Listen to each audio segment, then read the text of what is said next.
In 1871, the doors of St. Mary's Convent swung open in the middle of the night. By morning, every single nun inside had vanished. There were no bodies, no footprints, not even signs of escape, just silence, and the echo of church bells that no one had rung. This is the story of the nuns who disappeared from St. Mary's, a convent of horrors. If you found yourself haunted by this story, don't forget to subscribe to Behind the Genius. Every subscription fuels my motivation to keep digging deeper into the shadows, to bring you more stories that history tried to bury. And I promise, the more you support, the darker we'll dare to go. Welcome back to Behind the Genius, where we dig into the stories history wanted to bury and drag them screaming into the present. On the edge of Louisville, Kentucky, where the hills flatten into silent farmland, there stood a stone building that both anchored and unsettled the landscape: St. Mary's Convent. It was not beautiful in the way churches are often beautiful. Its stones were gray and uneven, its tall windows looked more like watchful eyes than stained glass saints, and its bell tower cut into the sky like a warning finger. To the farmers who passed it on their way to market, St. Mary's looked less like a house of God and more like a fortress, a place built to keep something in or something out. The convent opened in 1848, nearly 25 years before the night of its mystery. At first it seemed to function like any other religious house. The women who entered its walls were young, devout, and eager to dedicate their lives to prayer. They arrived in silence, heads bowed beneath black veils, their shoes crunching the gravel path as the heavy oak doors closed behind them. Once a girl entered St. Mary's, the townspeople said she was gone. She belonged to God. And yet, even in its earliest years, there was something different about this convent. The locals noticed that the nuns of St. Mary's rarely spoke to anyone outside its gates. In town, when they came to buy bread or medicine, they moved in pairs, silent, unblinking, pale from hours spent indoors. They did not smile, they did not linger. They handed over coins and left quickly, crossing themselves 3 times before re-entering the long dirt road to the convent. Children whispered about them. "They don't blink," one boy said. "Their eyes are hollow." Another swore he'd seen one of the sisters standing in the field at night, staring up at the sky, her hands outstretched as if waiting for something to descend. The adults dismissed it. "They're just serious women," they told themselves. "They live with God that changes you."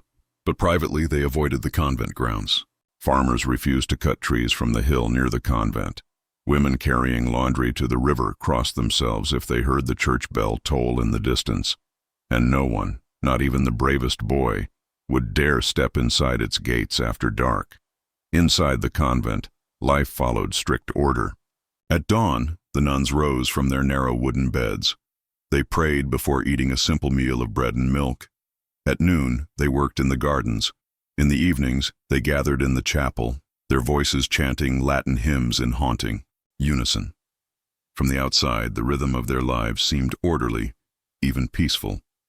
But visitors, the rare few allowed inside, always reported the same strange feeling: silence that pressed too hard, like invisible hands against the ears.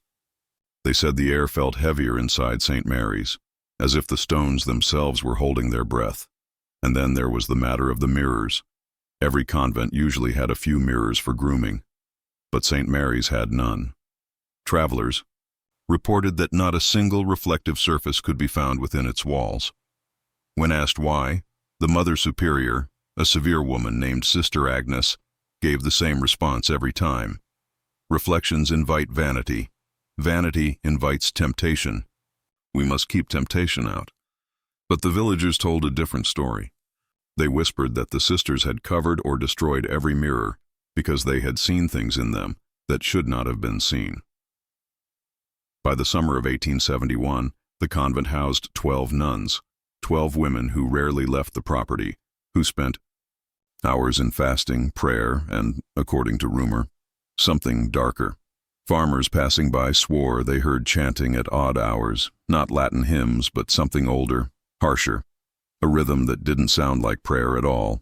One farmer, a man named Thomas Harper, claimed he saw torchlight moving inside the chapel at midnight. Through the high, narrow windows, He caught glimpses of shadows dancing across the walls, figures swaying back and forth, arms raised toward the ceiling. He told his wife the nuns weren't praying, they were calling, and then came the bells. The convent's bell tower loomed over the chapel, its rope hanging just above the altar. Normally the bell tolled 3 times a day, morning, noon, and evening. But in September 1871, villagers began hearing it ring at strange hours, sometimes at midnight, sometimes at 3 a.m., always in long, uneven intervals, as if the rope were pulled by an unsteady hand. One night, 3 neighbors swore the bells rang for a full hour straight, but when they looked toward the convent, the tower was dark. No lights, no movement, only the sound of the bell tolling against the wind. Inside the convent, the nuns lived with growing unease. Sister Anne, one of the youngest, began speaking of scratches under the floorboards. She claimed she heard footsteps, pacing in the walls at night, though no one was there. Others spoke of doors that slammed shut, candles that hissed and spat black smoke. One sister, her name lost to the files, confessed to Sister Agnes that she had seen a figure in the hall, dressed like a nun, veil, habit, rosary. But when she looked closer, the figure had no face. The Mother Superior demanded silence. "These are tricks of the devil," she said. "We must pray harder." So they did. They prayed until their lips bled. They fasted until their bones pressed through their skin, but the disturbances only grew worse. By October, villagers reported seeing flocks of crows gathering on the convent roof. Dozens, then hundreds, their black wings blotting out the sun. No matter how many times the nuns tried to drive them off, the birds returned, circling the bell tower like a storm. The final straw came when every mirror in town began to crack. It started in the homes closest to the convent. A farmer's wife dropped her looking-glass, only to realize it had split down the middle without being touched. The next day, another family's parlor mirror splintered into spiderweb cracks while still hanging on the wall. Within a week, every reflective surface within a mile of the convent had broken. The villagers stopped pretending. They said the nuns were cursed, that St. Mary's was no longer a convent, but a doorway, and something was clawing at its hinges. Still, the sisters remained. 12 women, bound by their vows, huddled within the convent walls as something unnatural pressed closer each night, and then, on the evening of October 11, 1871, the bells rang one final time, but this time they rang without stopping. The sound echoed through the valley for hours, drawing families from their beds. People gathered on the road, staring at the convent in the distance. Through the storm clouds rolling overhead, the tower shook with each toll. Windows flickered with unnatural light. The villagers stood frozen, listening to the endless bells, until lightning split the sky and struck the chapel's cross, shearing it in half. The bells fell silent, and by morning the doors of St. Mary's Convent hung wide open. Inside, every bed was neatly made, every candle burned down to its base. The dining hall smelled faintly of bread and milk, but the nuns were gone, all 12, vanished without a trace, and on the altar of the chapel lay a single folded note. In spidery handwriting, it read, "We are not alone, pray for us." The morning after the bells fell silent, the entire town gathered along the dirt road that led to St. Mary's. Farmers, shopkeepers, mothers clutching their children, they all stood staring at the convent's gaping doors. No one wanted to step closer. For decades, the nuns of St. Mary's had kept their distance from the outside world, but their presence had still been felt. Their bells had marked the hours. Their dark silhouettes had been spotted along the convent gardens. Even their silence had become part of the valley's rhythm. Now, in one night, that rhythm was broken. The air around the convent felt changed. Villagers later swore that when they approached, the morning bird song fell quiet, and even the wind seemed to still itself. The smell of burnt wood lingered, though the chapel had not caught fire despite the lightning strike. Finally, Sheriff Alistair Crow, a stern man with a reputation for skepticism, stepped forward. "Stay back," he ordered the crowd. He took 2 deputies with him, lanterns in hand, and crossed the threshold into St. Mary's. What they found inside would never leave them. The convent was immaculate.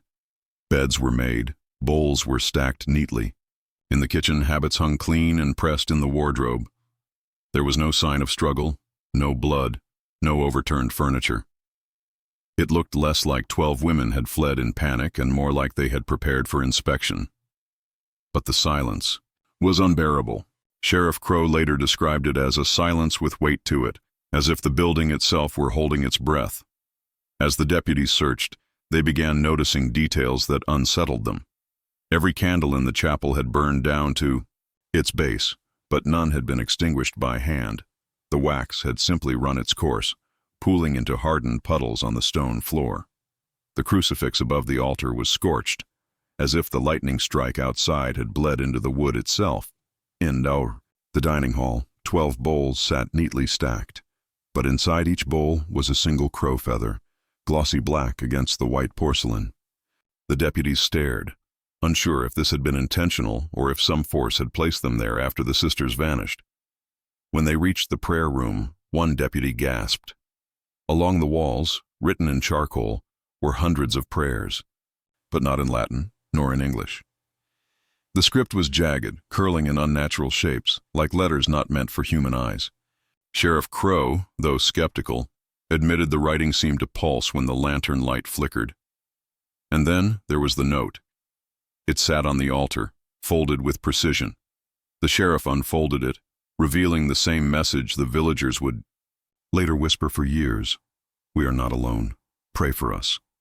But beneath those words, in fainter handwriting, were lines crossed out violently, as if someone had tried to hide them.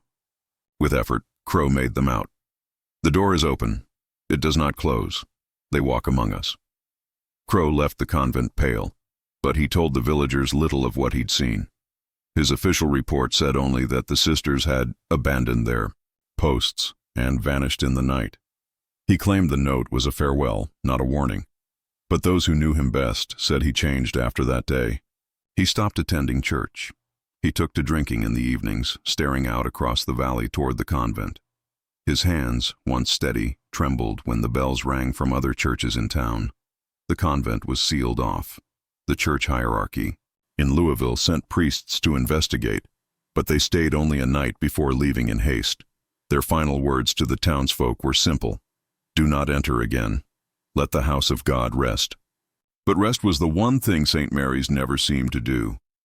Strange events began to ripple outward from the convent. Families living within a mile of St. Mary's reported hearing chanting in the wind. At night, when the valley was still, low voices carried across the fields. It was not English, nor Latin. It was the same harsh rhythm that travelers had once claimed to hear from the convent at odd hours. Others spoke of seeing figures in black habits walking the dirt roads after dusk. They moved silently, their faces hidden in shadow. When approached, they vanished into the air like mist. A young girl named Clara, only 10 years old, told her parents that one of the nuns had visited her window at night. She wanted to come inside, Clara said, but her mouth was wrong. It stretched too wide. Her parents locked the shutters and refused to speak of it again. Even animals seemed to sense the change. Horses refused to ride past the convent. Dogs growled and whined when facing its gates. Flocks of crows, the same crows that had once darkened the convent's roof, now spread throughout the valley, perching on fence posts, watching silently with unblinking eyes. By the winter of 1871, fear had turned into obsession. Sheriff I.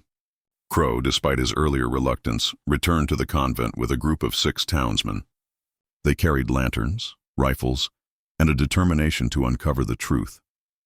Inside, the convent had grown colder. Frost clung to the windows despite the fires lit in the village below. Dust should have gathered in the months since the sisters' disappearance, but the halls were strangely clean, as if someone, or something, had kept them in order. In the dormitory, the beds remained untouched, but the pillows were damp, stained with circles as though someone had wept upon them. In the kitchen, the table had been set for a meal that never came, plates, cups, and spoons laid out for 12, waiting. Then they heard it, from deep within the convent, Down in the stone cellar came the faint sound of chanting. It was unmistakable. 12 voices rising and falling in perfect unison. The men froze. Sheriff Crow ordered silence, straining to listen. The words were incomprehensible, guttural, like rocks grinding against each other. And yet the rhythm suggested ritual, a call and response of voices bound together. Lanterns in hand, they descended into the cellar. The convent's cellar was nothing more than stone walls, shelves of preserved food, and a single iron door at the far end. But as the men entered, the chanting stopped. The silence that followed was worse than the sound. Crow approached the iron door, noticing that it bore deep scratches, as though something had clawed at it from the inside. The lock was broken, hanging uselessly on its hinge. Inside the chamber, the air was heavy with the stench of decay. Bones littered the floor, animal bones by the look of them, though some were far too large. Feathers, too, black and brittle, as though hundreds of birds had been torn apart. And on the far wall, scrawled in what looked like dried blood, was a message. We opened it. It will not close. The men fled. Not one of them dared stay another minute in that place.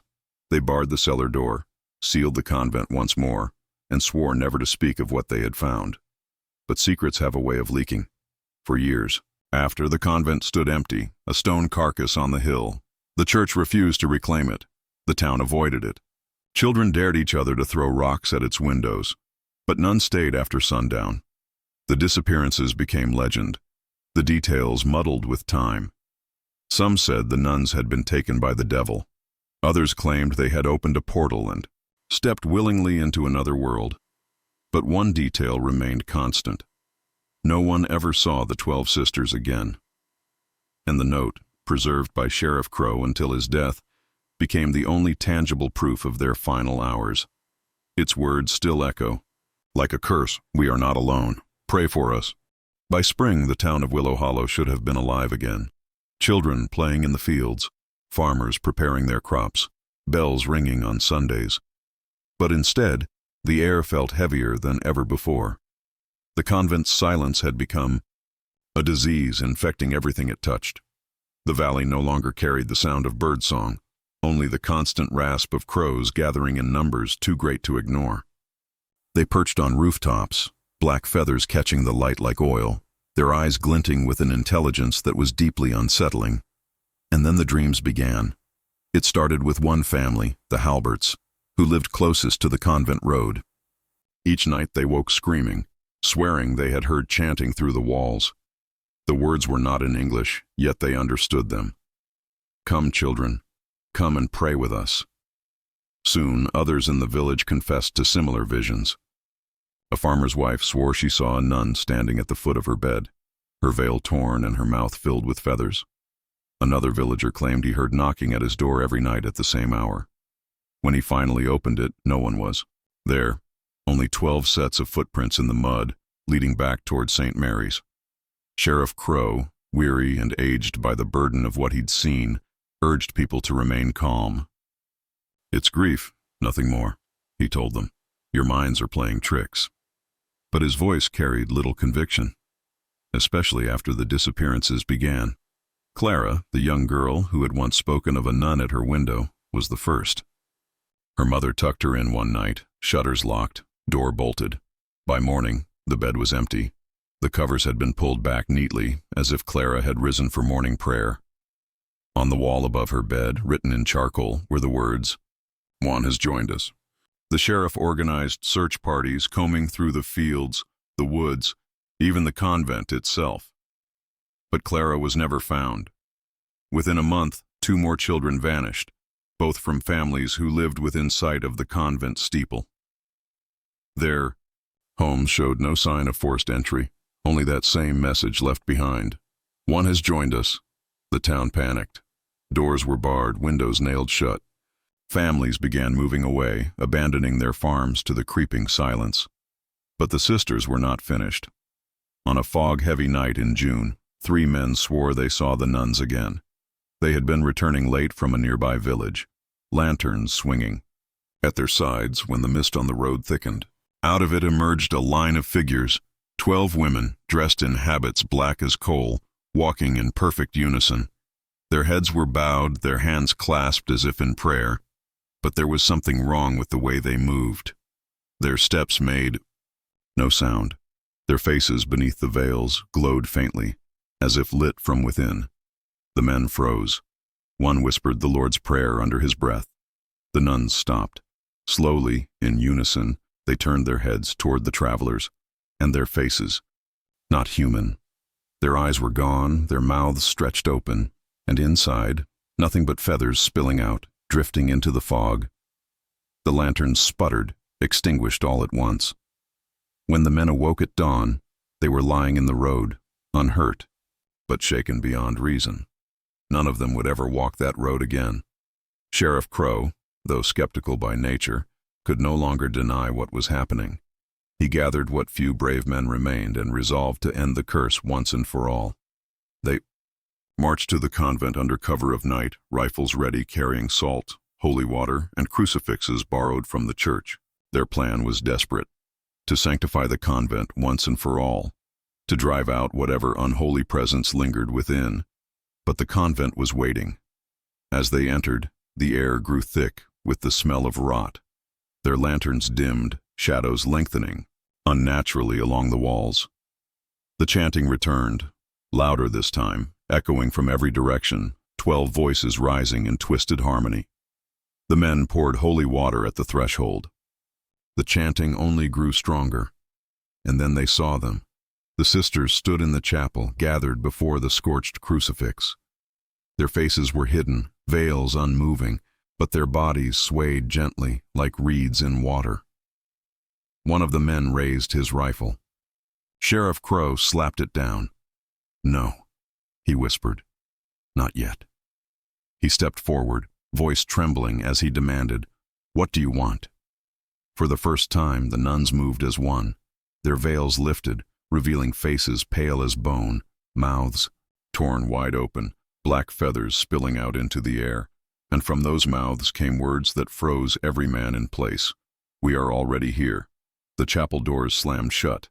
The lanterns went out. By dawn, only Sheriff Crow staggered out of St. Mary's. His hair had turned white. His voice was gone, reduced to a hoarse whisper.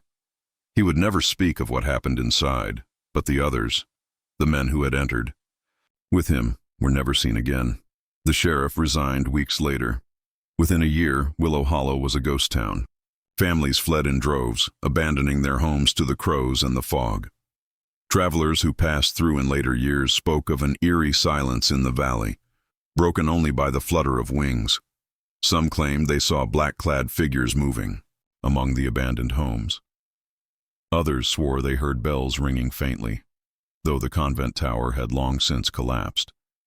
And always, when they awoke, they found feathers on their windowsills. Sheriff Elias Crow had once been a man of quiet strength.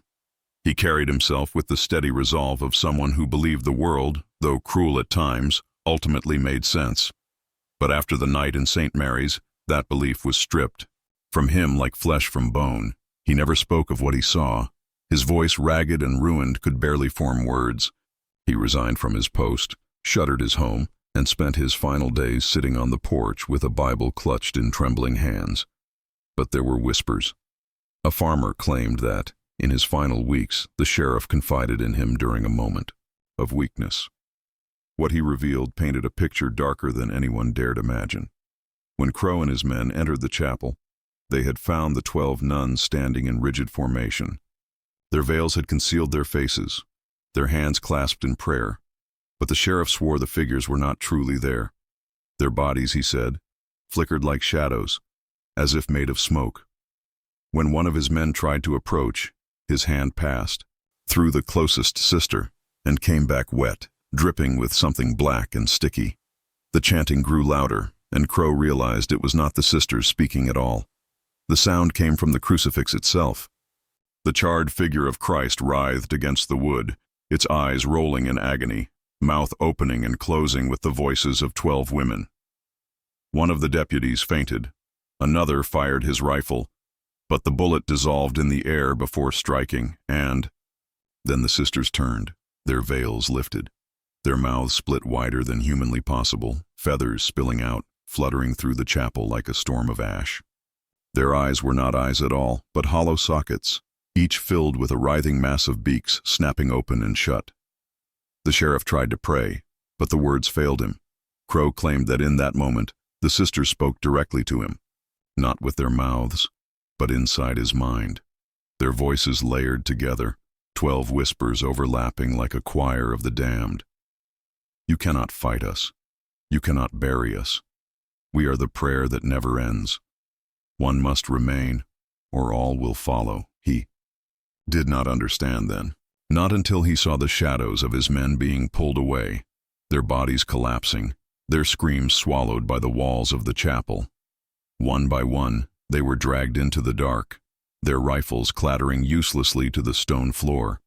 But Crow was spared. The sisters drew close, surrounding him. Their breath was cold as winter, their feathers brushing his face. They whispered again, "Tell them what you saw. Let them fear us. In fear, we live. If you speak, you carry us. If you are silent, you bury us." And then they released him. When he stumbled into the sunlight hours later, his hair had gone white, his voice shattered. He had been chosen as their vessel, their witness. His silence was the only thing that kept them, Kant the farmer who shared. This story, said Crow's eyes filled with tears as he admitted it. "If I speak their names," he rasped, "they will walk again." Whether or not the tale is true, no one can say. The sheriff died quietly in his sleep, Bible on his chest, lips cracked as if he had been whispering prayers until the end. But on the night he passed, several villagers swore they heard the church bell ring, even though the tower had long been abandoned, and in the morning his porch was covered in feathers.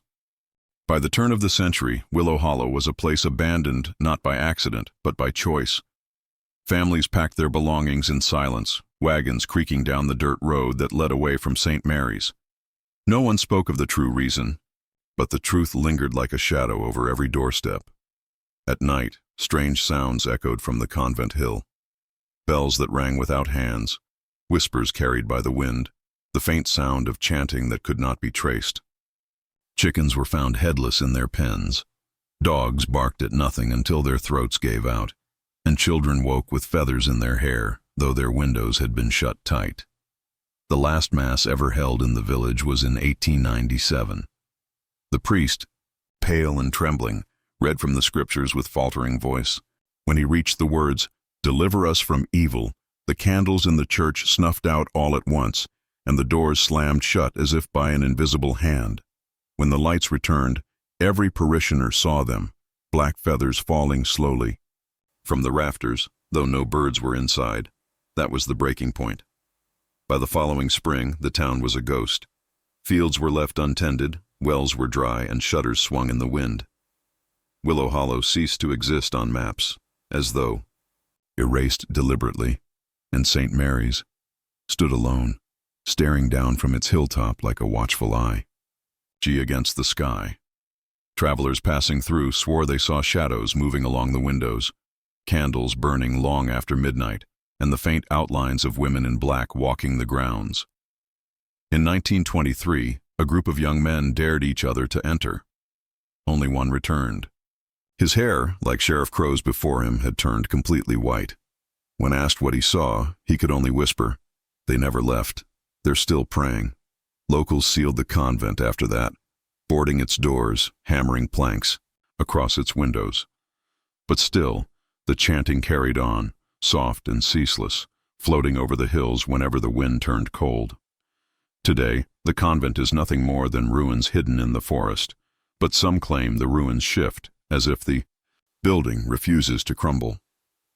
Others swear that on certain nights, if you stand at the edge of the old village road, you can hear the bell toll, followed by the voices of 12 women chanting in the dark. And if you linger too long, you'll find feathers at your feet. The story of St. Mary's is more than just a local legend. It is a warning, a reminder that faith can shield, but it can also bind. And sometimes, when prayers are twisted, they do not rise to heaven. They echo back from somewhere else. The nuns of St. Mary's did not vanish. They remain, and they are still waiting. And so, the mystery of St. Mary's Convent lingers, not in dusty books or forgotten files, but in the cold wind that sweeps across the empty hills of Willow Hollow. The nuns who vanished were never buried. Their names were never recorded. And yet, their voices remain. Some say their prayers still echo in the ruins, bound to walls that refuse to fall. Others believe what haunts that place isn't holy at all. What's certain is this: America tried to forget the convent just as it tried to forget so many other places where faith turned to fear. But shadows have long memories, and when you search deep enough, you find that some stories never stay buried. If this tale unsettled you, if you felt those feathers fall at your feet while listening, then know this: there are countless more. Stories just like it. Places erased from maps, events cut from records, accounts whispered only in the dark. Here on Behind the Genius, I search for them. And with every subscriber, with every person who dares to step deeper into the dark with me, I find the drive to uncover one more secret America wanted hidden. So, if you want more stories like this, the ones history tried to erase, the ones that make the night just a little harder to sleep through, then subscribe, because when you do, I'll return with another descent into the shadows. And remember this: when you hear the distant toll of a bell, don't look for the chapel, just walk away. This has been Behind the Genius. I'll see you in the next haunting.